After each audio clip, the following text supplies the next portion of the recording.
পরে কেটে চলছে যারা, ভালো থাকুক তারা, এবং জানাই তাদের জন্য শুভকামনা রইল। আর অনলাইন জুয়া চেষ্টা করছে বুয়া, আপনি অনলাইনে অনেক টাকা ইনকাম করতে পারেন, কিন্তু জুয়া বাটপারি এসব করে, কিন্তু আপনি শান্তিতে থাকবেন না, বিভ্রান্ত বানিয়ে দেবে। আর আপনি যদি কাজকর্ম করে কঠোর পরিশ্রম করেন সারাদিন, আপনি যে খাবারটা খাবেন এটা আমাদের একটা আলাদা একটা শান্তি পাওয়া যায়। অনলাইন টাকা বা বিভ্রান্তমূলক কাজ কইরা আপনি শান্তি পাইবেন না, একটা বিভ্রান্ত হয়ে যাবেন, কত কষ্ট।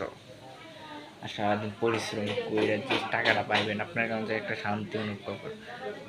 শান্তি অনুভব করা যাবে। কিন্তু আর হলো গিয়ে আপনার দায়িত্ব এমন একটা জিনিস, অনেকেই 40 বছর হয়ে যেতেছে দায়িত্ব নেই না, বা 25 বছর 22 বছর এড়িয়ে গেছে, কিন্তু কোনো দায়িত্ব নেই না। আর এমনও সংসারে আছে 8 বছর 10 বছর 12 বছর, বিভিন্ন বয়সে ছেলেবেলে অল্প বয়সে আর কি কাজ করে সংসার চালাইতেছে, মা বাবাকে দেখাশোনা করতেছে, দাদা দাদি এই সেই অনেক কিছু। এই জিনিসটাই বোঝানো ছিল, আপনি যেটাই করেন ভালো কাজ করেন, মহৎ কাজ করেন, ভালো কাজ করলে